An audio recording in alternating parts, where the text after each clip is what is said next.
All right, get ready because today we are taking a deep dive into something pretty interesting, the world of admitting things. Oh, admitting things. Yeah, we're going to be looking at excerpts from Admission, A Path to Personal Transformation.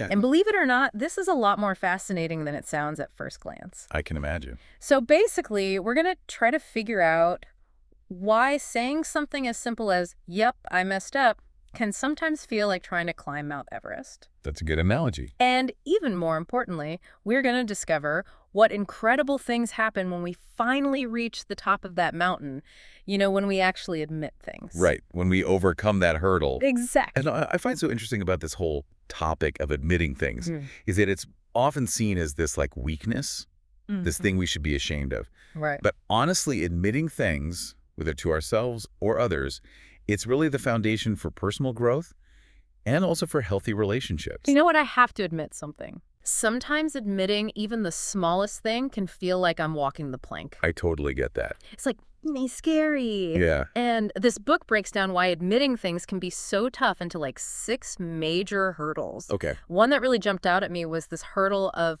fear of judgment. Yeah. Like, I'm sure we've all felt that at some point. Oh, absolutely. The book actually gives this example of a child who's completely terrified to admit they broke a vase. Oh, no. And it's that awful feeling of like, uh-oh, I'm in trouble. Right. It's that instant dread. Yeah. Yeah. And it's funny because that feeling doesn't just disappear when we get older. Yeah. It just kind of changes and evolves a bit. Right. It takes on different forms. Yeah. Imagine like a professional who's made a mistake at work and they're absolutely terrified to admit it. Yeah. The stakes might seem a lot higher, but deep down it's that same basic fear. It is. The fear of judgment and disapproval and facing the consequences. Totally.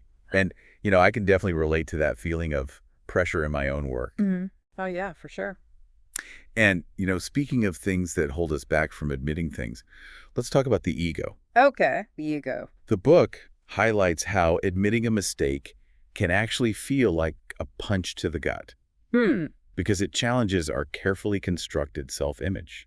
Yeah, it's like that image we project to the world of always being competent and in control. Right, exactly. They use this example of someone who absolutely refuses to admit they're wrong in an argument, even when it's totally clear they are. Yeah, classic. They're like, nope, gotta maintain this image of always being right, even if it means twisting reality. Oh, I know those types. It's like a defense mechanism, right? It is. It's our ego trying to protect us from feeling inadequate or vulnerable. But here's the thing. Holding on to that perfect image actually prevents us from real growth. Exactly. Yeah. It's like building a wall around ourselves. Yeah. And we end up blocking out the very things that could help us learn and evolve. Wow, that's a really good point.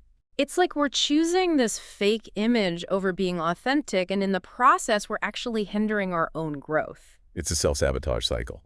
And sometimes it's not just that fear of judgment or our ego that gets in the way, right? Right. There's also those heavy emotions of shame and guilt. Ooh, those are tough ones.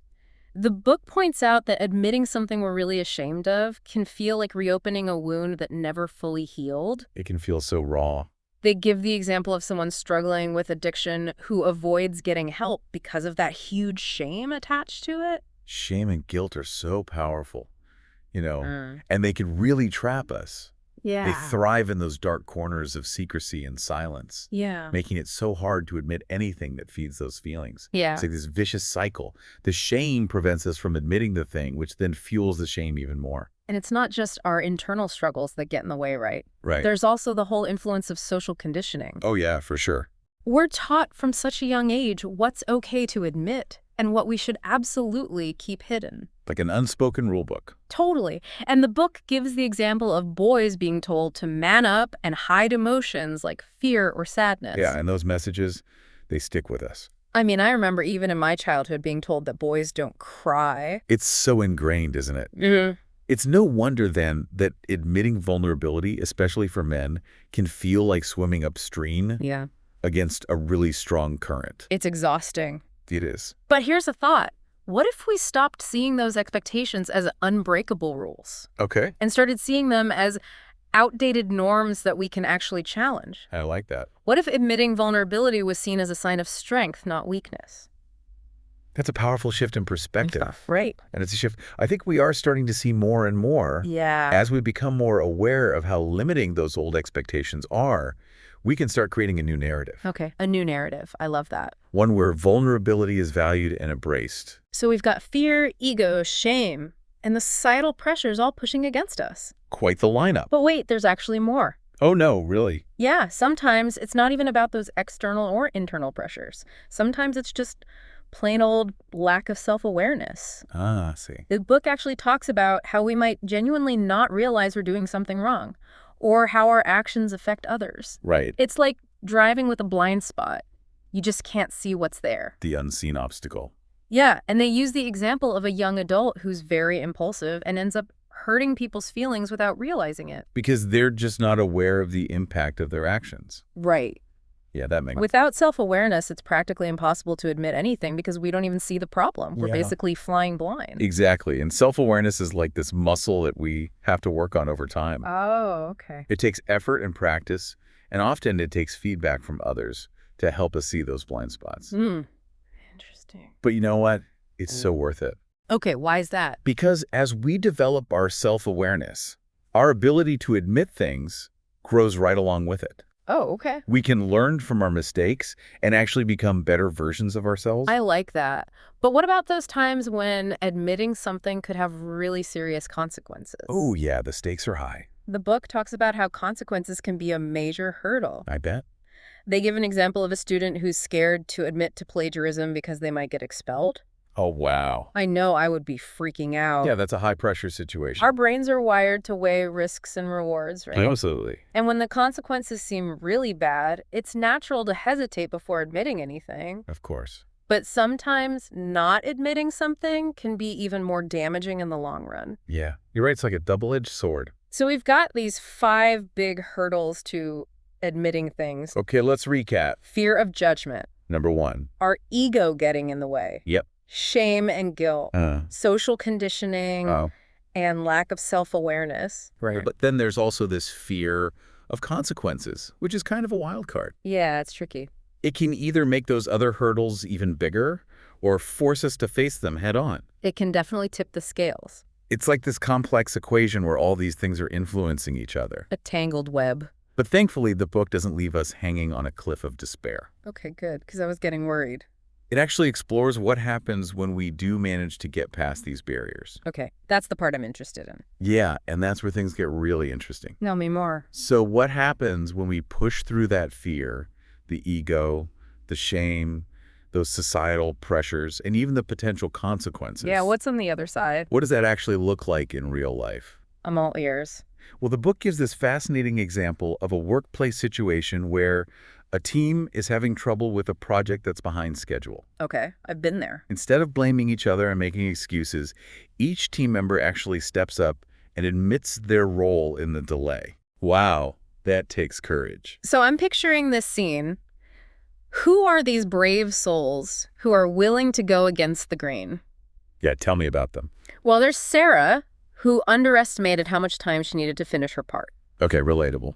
Then there's David, who didn't want to ask for help because he didn't want to look incompetent. I feel that. And finally, there's Maria, who was dealing with some personal issues that were affecting her focus. Wow, so they're all admitting to things that could potentially make them look bad Right. in front of their colleagues and their boss. That takes guts. It does. Yeah. But here's the amazing thing.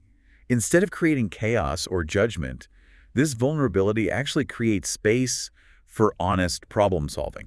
Okay, I like where this is going. Yeah. So instead of blaming each other, they start to understand each other's challenges. Right. And eventually, they find solutions together. It's like they're saying, hey, we're all in this together, and none of us are perfect. That must be such a relief to just drop the act and be real with each other. It is. It's like a collective exhale. And that shift from blame to understanding, it's so crucial, isn't it? It is. It builds trust. Yeah. Strengthens relationships. Right. Creates a more supportive and collaborative work environment. It sounds like admitting things in this situation wasn't a weakness at all. Not at all. It was actually the key to unlocking their collective strength. Exactly. Yeah. It's a perfect example of how vulnerability can lead to deeper connection and ultimately to greater success. Wow, I love that. Yeah, it's pretty powerful, right? And this leads us to another really important point that the book makes, admitting things. It's not about dwelling in all the negativity or giving up. Right. It's not about throwing in the towel. Exactly. About taking responsibility and building a base for positive change. Okay. And that's what happened with Sarah, David, and Maria. Remember them? Yeah, the team. Their willingness to be open actually helped them move forward more effectively as a team. Yeah, it's like they turned a potential disaster into an opportunity for growth. I'm curious about what this means for us as individuals, though. Not just teams, you know. What does the book say about the benefits of admitting things on a personal level? That's a great question. And the book actually addresses that directly. Okay, good. It breaks down those benefits into two main categories: self-knowledge and deeper connections. Self-knowledge, deeper connections. Okay, I'm listening. So let's start with self-knowledge. Okay. The book basically says that when we can admit our shortcomings to ourselves, we gain this really valuable self-awareness. So it's like shining a light on those blind spots we were talking about earlier. Exactly. It's like we're finally able to see what was hidden before. It's almost like holding up a mirror to ourselves, you know? Right. Favorites and all. Yeah, and that's why I can feel so uncomfortable sometimes. Totally. It's not always easy to face those parts of ourselves that aren't so perfect. Right.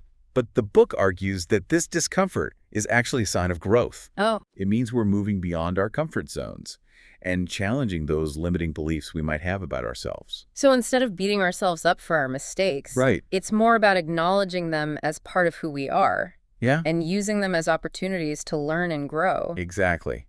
And that's where the true magic of self-awareness happens. Okay, tell me more about that. Well, it helps us identify our weaknesses, build on our strengths, and ultimately make more informed decisions in our lives. That makes sense. So that's self-knowledge. What about deeper connections? Okay, deeper connections. How does admitting things help us build stronger relationships with others? Well, the book suggests that when we admit our vulnerabilities to people we trust, it actually deepens those relationships. Okay. It's like saying, hey, I'm not perfect, but I trust you enough to let you see this part of me.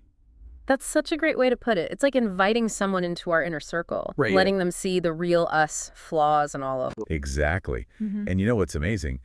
When we show that vulnerability, it often inspires others to do the same. Oh, that's interesting. Yeah, it creates this like positive feedback loop of trust and understanding. So we've talked about why admitting things can be so difficult. Those hurdles. But we've also seen how powerful it can be when we actually do it. Right. It's two sides of the same coin. We've talked about how admitting things can help us become more self-aware, build deeper relationships, and even transform our workplaces. Yeah, it's pretty incredible when you think about it. But what I'm really interested in is how we can apply this to our everyday lives. Okay, good question. It's one thing to understand these concepts in theory.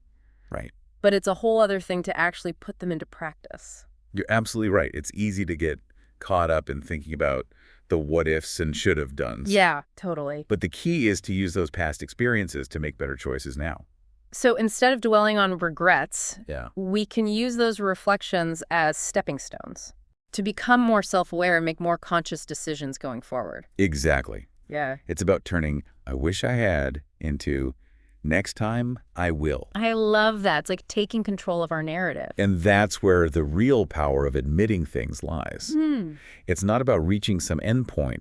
It's about this ongoing journey of growth. This book really emphasizes that reframing admitting things as a tool for growth rather than a sign of weakness, that can be a total game changer. It really can. But I imagine making that shift in perspective isn't always easy. No, definitely not.